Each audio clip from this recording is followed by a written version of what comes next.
Will be reminded during this Christmas Advent season, and hopefully throughout this coming year, actually, that we worship a God of surprises.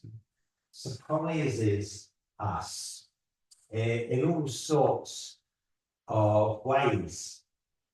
I wonder if you've had a moment in your life where you have been surprised. Surprise has come to you unexpectedly. Maybe you had one of those legendary surprise parties, perhaps your birthday or some other events. Of course, they can go wrong in all sorts of amazing ways, can't they? Who was it? Someone was having a birthday party, I can't remember who it was now, actually, in our hall, surprise one, and everyone was waiting for the person to come through that door, I think into the hall, and actually they came in the other entrance behind everybody. So people are waiting at the surprise instead. It's always really hard to keep quiet about surprise parties, doesn't it? I suspect that sometimes people are having to pretend that they're really surprised when someone's let the cat out of the bag at some moment. But it's great, isn't it? It's lovely. And I remember looking at recently a video of someone being surprised at a birthday party for them. Maybe you've had a surprise like that. Today is our present Sunday, when we think of gifts, we bring gifts indeed to give to people, and maybe you've been surprised by a particular gift that you've had in previous Christmases or other occasions, and a surprising gift of some sort. Maybe for those who are married, maybe it was a surprise when you either gave, well, it wasn't when you gave, but when you received a proposal. Although I suppose some people propose, perhaps it surprises them as it comes out of their mouth. I don't know. Maybe you can think of occasions like that. Maybe all sorts of occasions when there's been a surprise. And today we heard of several major surprises that came to fairly ordinary people. Except they were no longer ordinary because of those surprises. Seems to me that we've got two ways basically to live. We can view life as fairly mundane, tedious, a whole set of duties that we've got to perform, massive list of jobs, to-do list, and we've got to work our way methodically through those, and it's all a bit. Now, of course, I don't want to diminish the importance of duty. It's good to do things, and it's important to work out ways of doing what we need to do. So we should just abandon all that. They obviously have a part to play in what life is about. But when it takes over to an extent that we are oppressed by that sense of tedium, we perhaps have missed the point of life somewhere along the way. Alternatively, the other way to live is to be aware of the amazing surprises and indeed miracles that happen to us. When was the last time you were surprised? Or maybe first thing this morning, as you wake up to a new day and you look around you and the incredible things that are around us. Just walk into church this morning, and I had this in my mind, and just noticing the glimpse of raindrops on the sort of fence, the barrier that separated me from the A505. Not a particularly spectacular thing, you might think, but just the water just being reflected up it. Beautiful. Normally, something we consider to be an ultimate duty. Maybe we should write to Luton Borough Council that they've got to preserve that barrier because it looks beautiful. to a bit of a weird vicar, walking to church on a Sunday morning. But there are surprises and adventures in life that come our way. Now, as I say, there's two ways to live. Of course, this is not just Pollyannaism, I think it's called, just being like Pollyanna, it's wonderful. Of course, there are difficult things that we face. Maybe we go through some of those at the moment, and we don't want to diminish those at all. We don't have to pretend that everything's wonderful. Maybe we go through particular times bad times for a reason, or maybe we're just feeling low. To diminish that at all. And one of my favourite verses in the Bible is that we weep with those who weep and rejoice with those who rejoice. And both those realities are there in our lives at various times and in various ways. And yet there is a certain logic to thinking that life is an adventure, life is a miracle, life has got many surprises, which maybe children, in particular, help us to see the wonder of life. In our great reading today, which we would have heard lots of times, certainly the second reading many times, we discover that God gives incredible surprises in this story that means so much to us and we celebrate each year. Starting with Zechariah the priest. So, he was just an ordinary clergyman of that time. We hear about a rota. He had his place in the rota for serving God in the temple. Who would have thought that a rota would be exciting? That's almost like the sort of stereotypical part of jobs to do, isn't it? Hey! If you're on a rota, but he was on a rota, and he had his moments to come and lead the worship in the temple, and various things to do, and burning incense. I think it also mentions there in the temple. I guess he didn't do that every 5 minutes, so I guess it was quite exciting for him.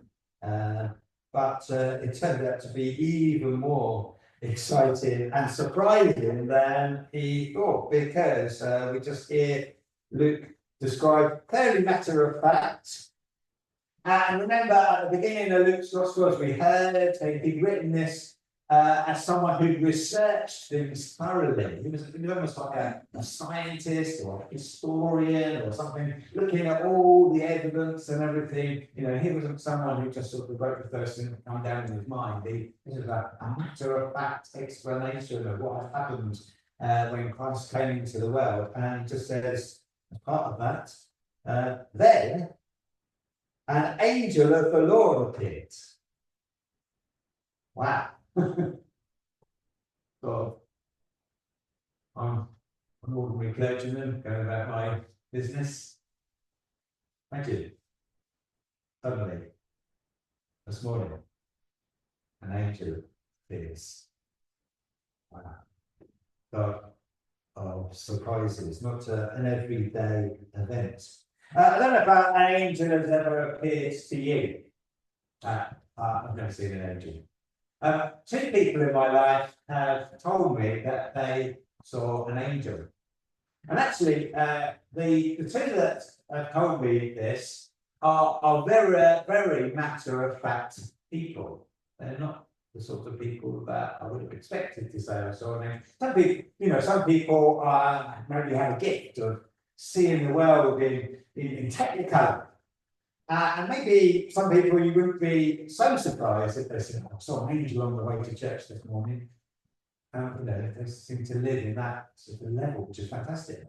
But these particular two people, very matter-of-fact people, one of them was my grandmother, and one was a vicar when I was growing up.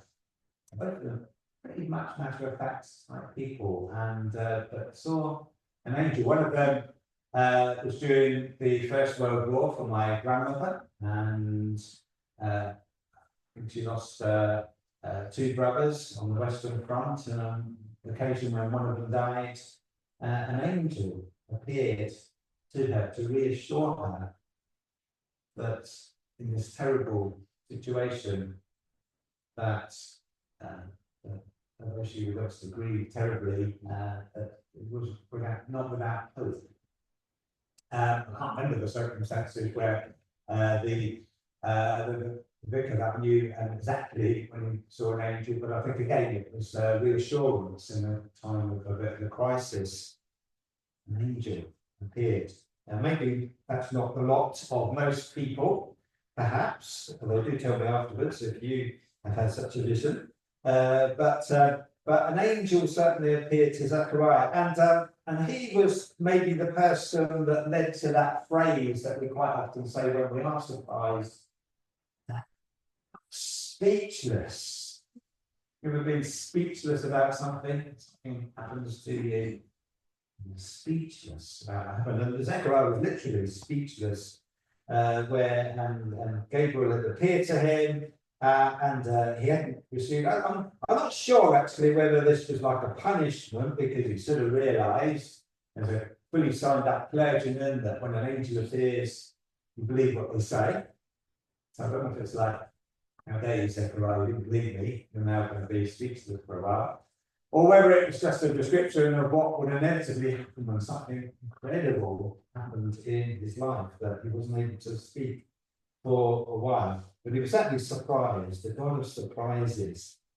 And whether or not we've seen an angel, literally, or whether we're just picking up God speaking to us through these words of the gospel, the good news, God is the God of surprises. He appears to us today.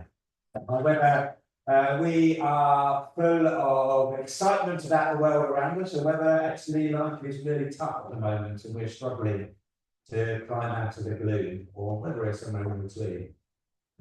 Tell ourselves, God is the God of surprises and comes to us and brings his good news to us. And we are a community of that to encourage one another and to weep with those who weep and celebrate with those who celebrate. Certainly, there was another great surprise to an ordinary girl engaged to be married as she went about her ordinary business. We're not led by the Bible account to think of Mary as anything but an ordinary young person with the marriage rather ahead of her. So things to look forward to, but presumably going along with her everyday things. And then suddenly God sent an angel, says Luke. The angel Gabriel, in fact, to Nazareth, just an ordinary town, not a significant place, a town in Galilee. And of course, she received the incredible message that we will celebrate over the coming 25 days and beyond, of course. The angel says to her, "You are highly favoured." Favoured. Actually, that word favoured is also used in the book of Ephesians, that we are all favoured with God's love to us. As we remember this young girl receiving this message, this astounding message, and there's surprise after surprise here. First of all, she sees an angel. Then he says to her, "You are favoured. The Lord is with you."